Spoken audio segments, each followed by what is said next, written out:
Muy buenas noches, mis queridas hermanas. Bienvenidas una vez más a este jueves maravilloso. Gracias por aceptar la invitación y continuamos en nuestro viaje del libro Una vida con propósito. Estamos en el propósito número 2, viviendo una vida juntas. Pero antes vamos a hacer un pequeño recordatorio de lo que habíamos hablado anteriormente. En este segundo propósito, pues Dios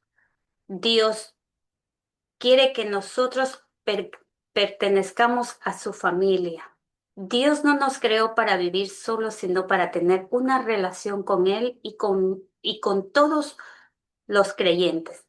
Desde la creación, Dios planeó adoptarnos como sus hijos por medio de Jesucristo y hacernos parte de su familia. Y en Efesios 1:5 dice, en amor nos predestinó para ser adoptados hijos suyos por medio de Jesucristo. Cristo no solo cuando recibimos a Cristo, no solamente recibimos salvación, sino también recibimos una nueva identidad porque somos hijos de Dios y miembros de su familia. La iglesia es la expresión visible de la familia espiritual, donde aprendemos a amar, servir, crecer y apoyarnos mutuamente. En este propósito 2, los las principales verdades que habíamos estudiado anteriormente es que Dios siempre quiso tener una familia y nos creó para formar parte de esa familia. Recuerden que somos adoptados como hijos de Dios por medio de Jesucristo.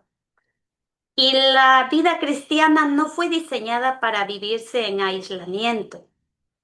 Recuerden que la iglesia es nuestra familia espiritual y juntos crecemos en comunión con otros. El amor, la unidad y el servicio son evidencia de que pertenecemos a la familia de Dios. Y en Primera de Juan 3:1, mirad cuál amor nos ha dado el Padre que seamos llamados hijos de Dios. Qué hermoso saber que no fuimos creadas solo para creer, sino que fuimos creadas para pertenecer a la familia de Dios. Y hoy en esta noche con el, continuamos con el tema viviendo la vida juntas. El significado de la vida es compartir. Recordemos que Dios nos diseñó para vivir en comunidad. Así lo expresa en Colosenses 3:15. Fuimos llamados a formar un solo cuerpo, el cuerpo de Cristo. La intención de Dios es que experimentemos la vida juntas. Fuimos creados para relacionarnos y el crecimiento espiritual ocurre cuando caminamos juntas. Tener comunión se usa para referirse a la conversación espontánea, la sociabilización, las comidas, la diversión. La pregunta viene aquí para cada una de nosotros. ¿Con quién y en dónde tienes comunicación? Tal vez asistes a una iglesia, ¿verdad? O quizás simplemente te quedas un momentito después de la iglesia a compartir un refrigerio. Quizás eso podríamos entender como comunidad, pero la verdadera comunión es mucho más que asistir a los servicios dominicales. Es experimentar la vida juntos. Consiste en amar desinteresadamente, compartir con corazón sincero, servir en la práctica, hacer sacrificios, consolar y consolidarse con los que sufren. y todos los demás mandamientos que en el Nuevo Testamento nos manda hacer unos a otros. Cuán bueno y agradable es que los hermanos convivan en armonía. Así lo dice Salmos 33:1. La comunión no es un evento, es un estilo de vida. Con todo aquello relacionado con la comunión, el tamaño no importa. Cuanto más pequeño, mejor. Con una multitud se puede adorar, pero no se puede tener esa comunión. Cuando los grupos son superiores a 10 personas, algunas dejarán de participar, por lo general, las más calladas y otras ejercerán dominio. Pero Jesús ministró, pero Jesús ministró en el contexto de los pequeños grupos de discípulos. Pudo haber elegido a más, pero sabía que 12 es prácticamente el tamaño máximo posible para permitir la participación de todos. Y qué hermoso hoy en día, Saint Paul está creando estos grupos llamados células, ¿verdad? El cuerpo de Cristo, como el tuyo, es en realidad una colección de varias células pequeñas. Así como forma la iglesia Saint Paul, es un grupo de pequeñas células. Los domingos nos reunimos para la celebración, ¿verdad? Entonces, la vida del cuerpo de Cristo, como el tuyo, está en las células. Debido a esto, todos los cristianos necesitan estar comprometidos con un pequeño grupo dentro de cada iglesia. Y así tenemos hoy en día la iglesia de Saint Paul, varias células. De paso, permíteme felicitarle a esas células que se están multiplicando. Eh, Tenemos ya un lugar para celebrar que es en el Quito Norte. Ya de ese grupo de células ya nació algo más grande, una asamblea, una iglesia, ¿verdad? Entonces, la verdadera comunión se gesta en estos lugares, no en las reuniones masivas. Piensa en la iglesia como en un barco. Los pequeños grupos son los botes salvavidas y Saint Paul ya tiene muchos botes salvavidas y estamos con el objetivo de que esos botes salvavidas se multipliquen en todo el país, ¿verdad? Dios ha hecho una promesa increíble con respecto a los pequeños grupos de creyentes, porque donde hay 2 o 3 reunidos en mi nombre, allí estoy yo, dice en Mateo 18:20. Pertenecer a un pequeño grupo tampoco es ninguna garantía de que se experimentará una verdadera comunión, ¿verdad? Muchas clases de escuelas dominical y grupos pequeños a veces se sienten como superficiales. No tienen idea de lo que es experimentar la comunión genuina. Entonces, vamos a ver realmente cuál es la verdadera comunión. Y como primera característica, tenemos la autenticidad. La comunión auténtica no es superficial, consiste en la expresión genuina de corazón a corazón, desde lo más íntimo de nuestro ser. Por eso es que nos distinguimos, porque aprendemos a ser reales las unas con las otras. El verdadero compañerismo ocurre cuando la gente es honesta con lo que es y con lo que sucede en su vida. Comparte sus penas, revela sus sentimientos, confiesa sus fracasos, manifiesta sus dudas, reconoce sus temores, admite sus debilidades y pide la ayuda y oración de los demás. Realmente, seamos un espacio seguro donde cada mujer pueda ser ella misma delante de Dios y de las hermanas.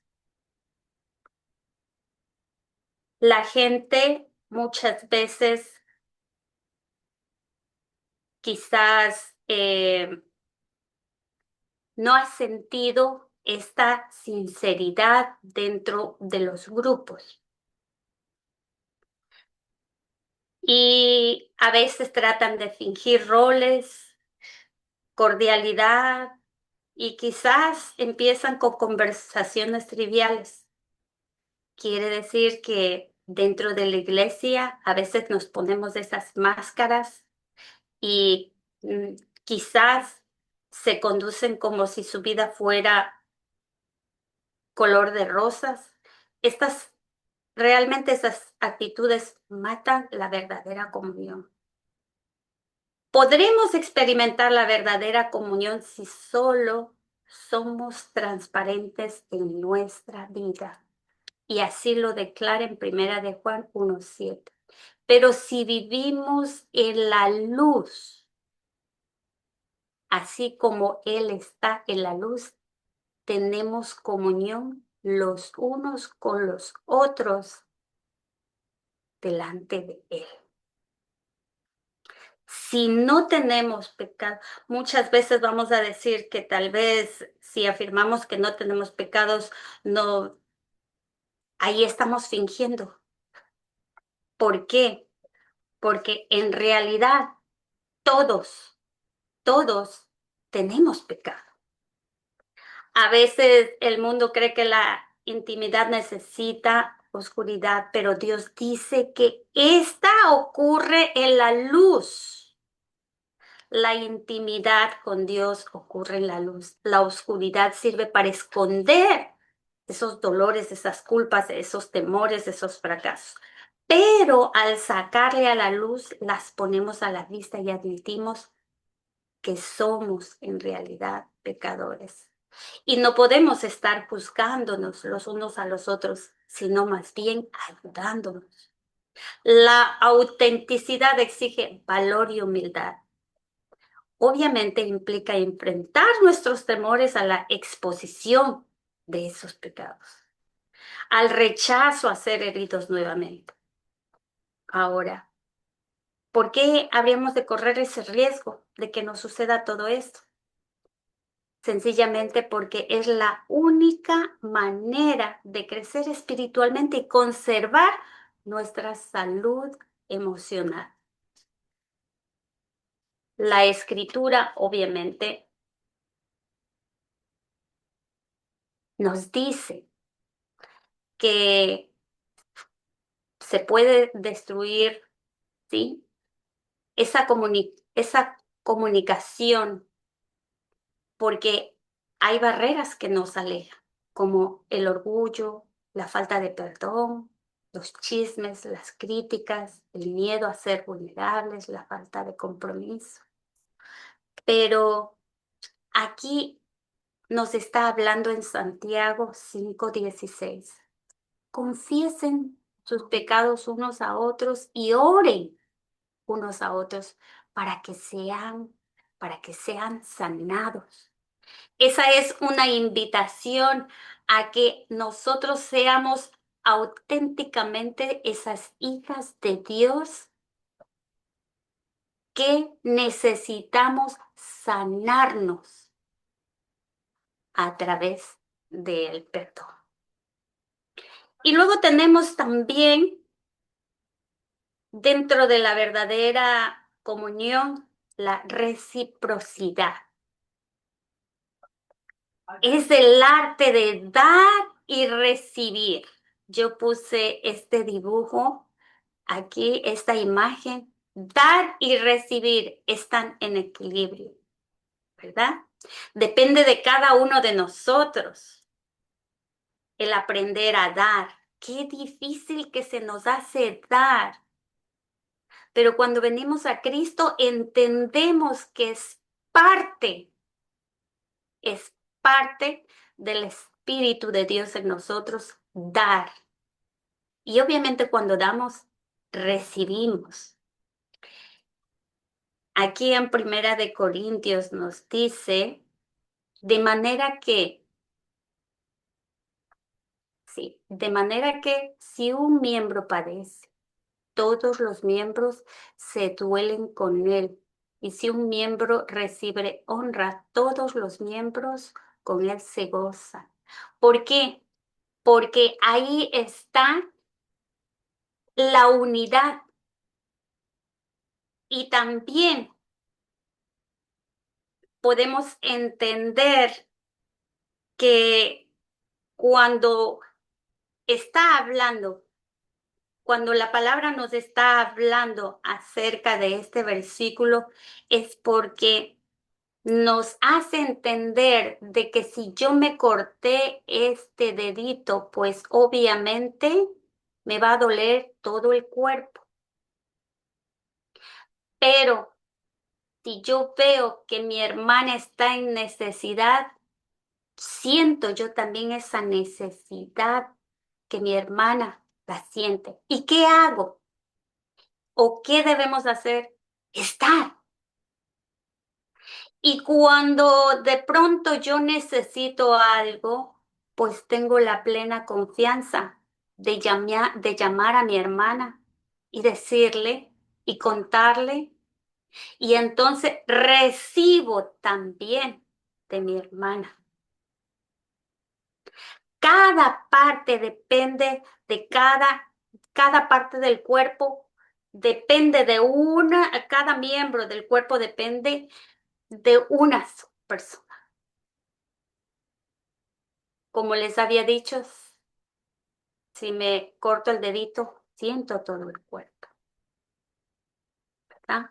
La reciprocidad es el corazón de la comunicación, la construcción de las relaciones recíprocas, de compartir responsabilidad y ayudarse los unos a los otros.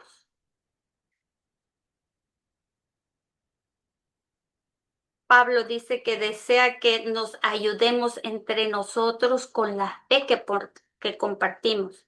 Quiere decir que yo voy a ayudar a otra persona contándole de mi fe y ayudándole con mi fe a que ella también crea. Somos más sólidos en nuestra fe cuando caminamos juntos a otros que nos animan. Y aquí en Romanos 14:19 nos dice, así que sigamos lo que contribuye a la paz y a la mutua edificación. El dar y el recibir nos va a ayudar a edificarnos y a crecer juntos. No somos responsables de cada persona del cuerpo de Cristo, pero tenemos la responsabilidad con ellos. Dios espera que hagamos lo que esté a nuestro alcance para ayudarnos. Esa es definitivamente la reciprocidad en la comunión verdadera. Ahora tenemos la comunión verdadera a través de la compasión.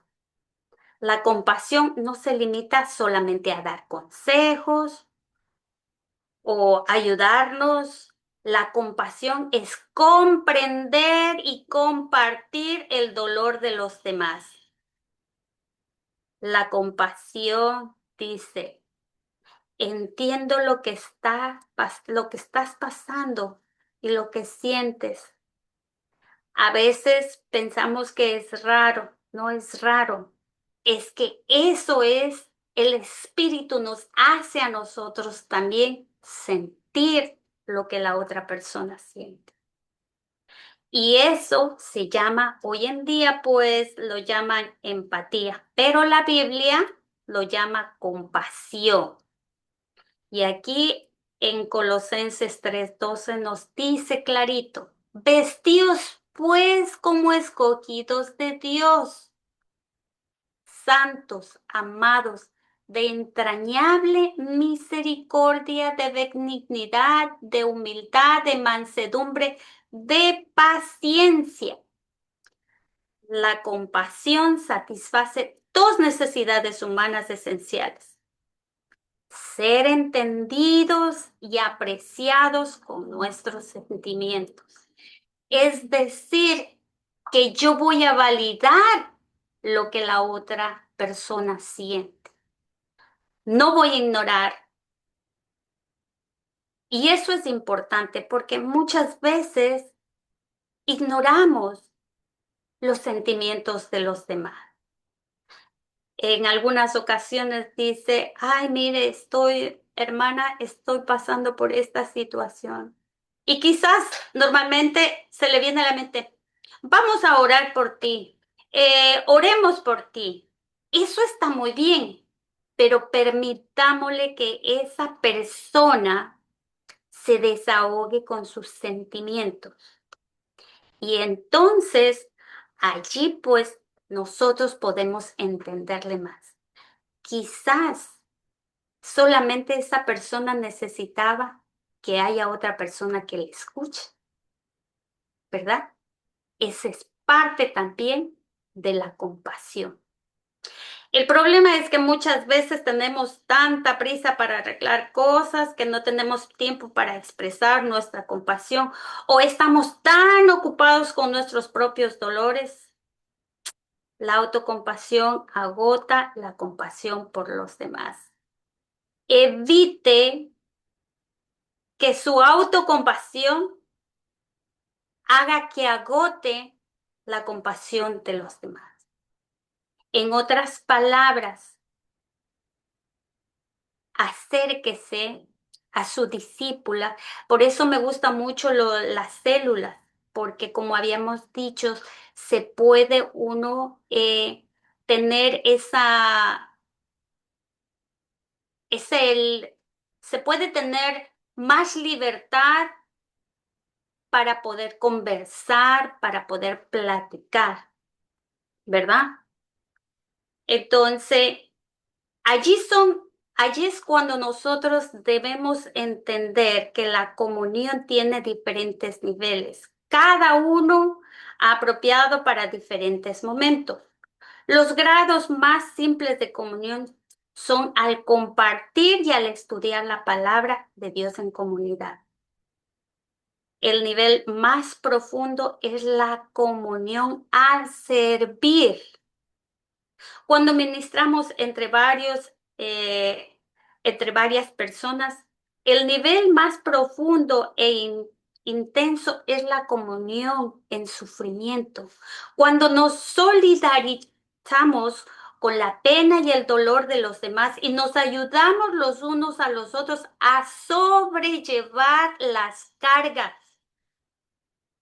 Importante, sobrellevar las cargas. Los cristianos que mejor entienden este nivel son quienes están en el mundo porque sufren persecución, desprecio y hasta muerte como mártires por su fe. Aquellos misioneros, en algún momento alguien estaba hablando lo que sucede en el África y en otros países que por la fe, pues, se enfrentan a la muerte, ¿verdad?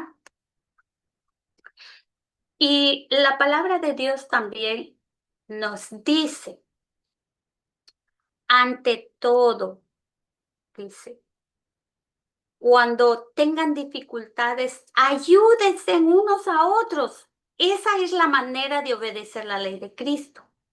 Es en los momentos más intensos de crisis, dolor y duda cuando más nos necesitamos los unos a los otros.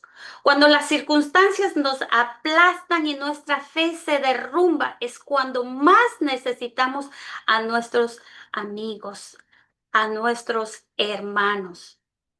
Necesitamos contar con un pequeño grupo de amigos que tengan la fe en Dios y que nos permitan a través de su ayuda salir adelante.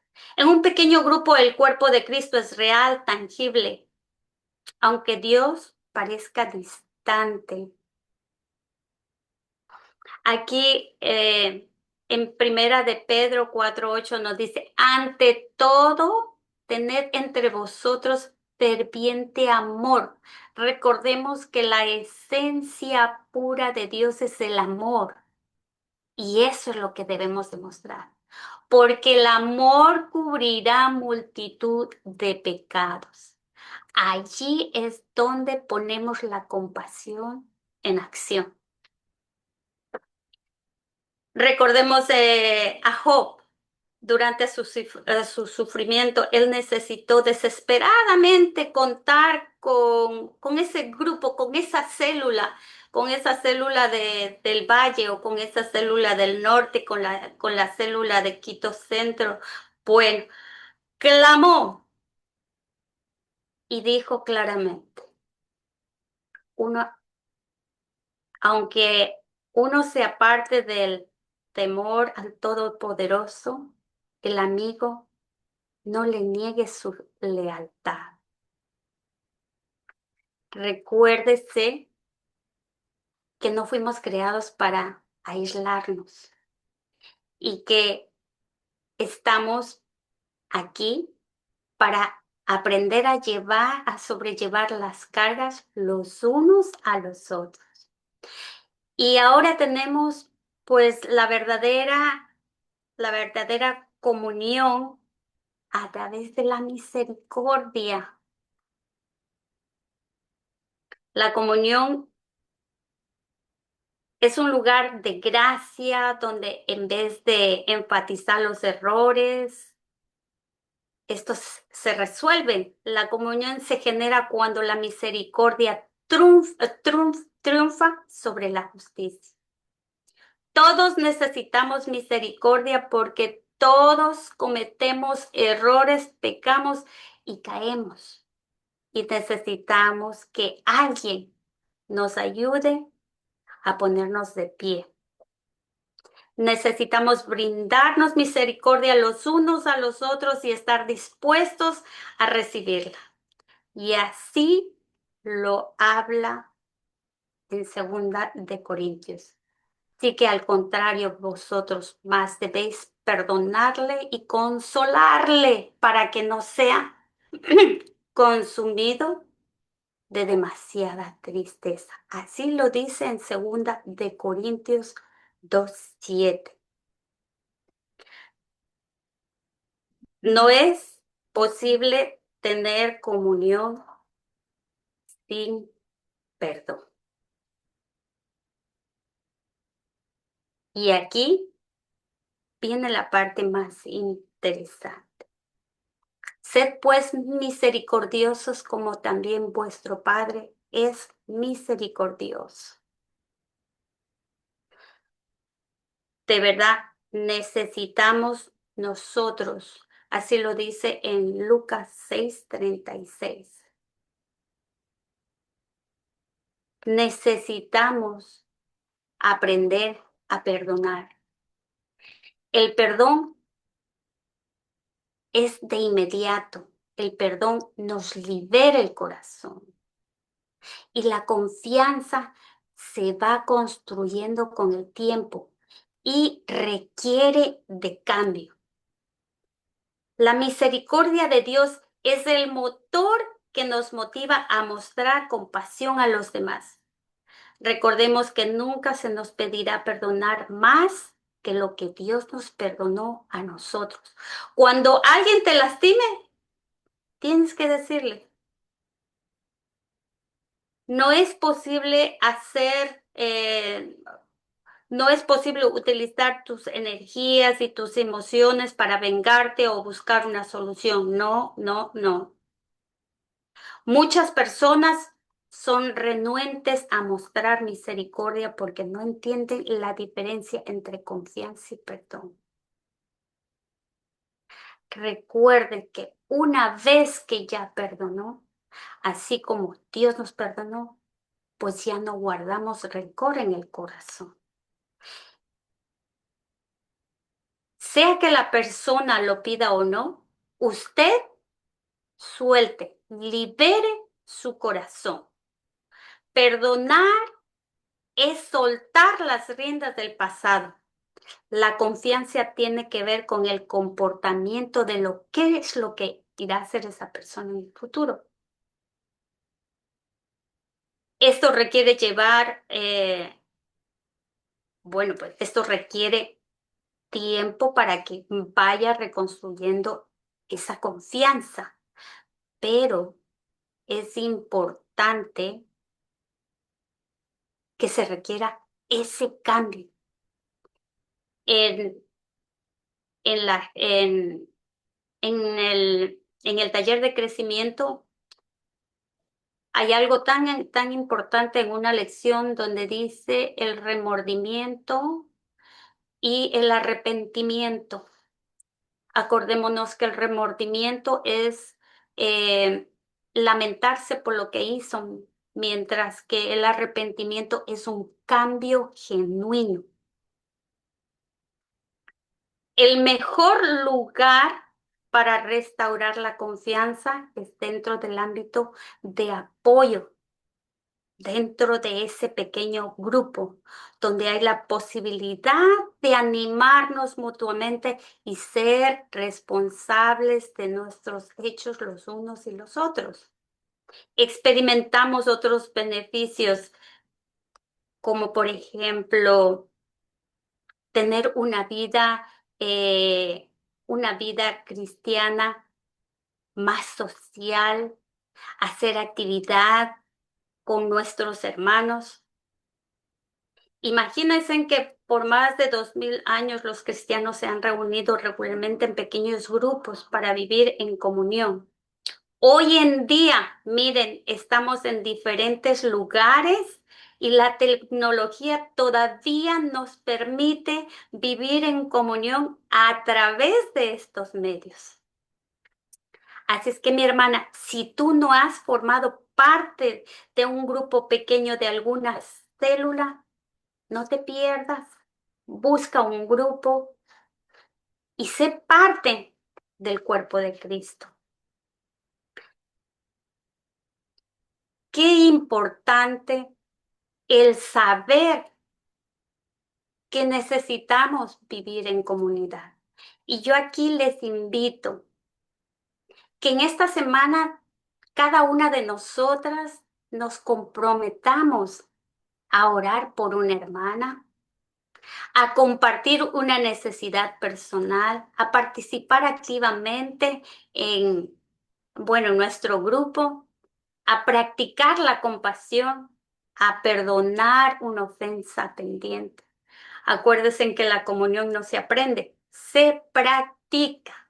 Eso es lo más importante. Y como reflexión, mis queridas hermanas, yo les pregunto, o nos preguntémonos, ¿estoy siendo auténtica o llevo una máscara? Vaya usted pensando en esas preguntas. ¿Permito que otras personas, que otras hermanas me ayuden? ¿Estoy mostrando compasión a quienes sufren? ¿Y hay alguien a quien necesito perdonar? Una vez más, estas son preguntas para que las meditemos y recordemos que es necesario practicar la autenticidad, la, la compasión y también es necesario practicar la reciprocidad. La sabiduría comienza cuando el corazón se detiene a examinarse delante de Dios. Y con esas preguntas en mente, mis hermanas, pues vamos a hacer una oración.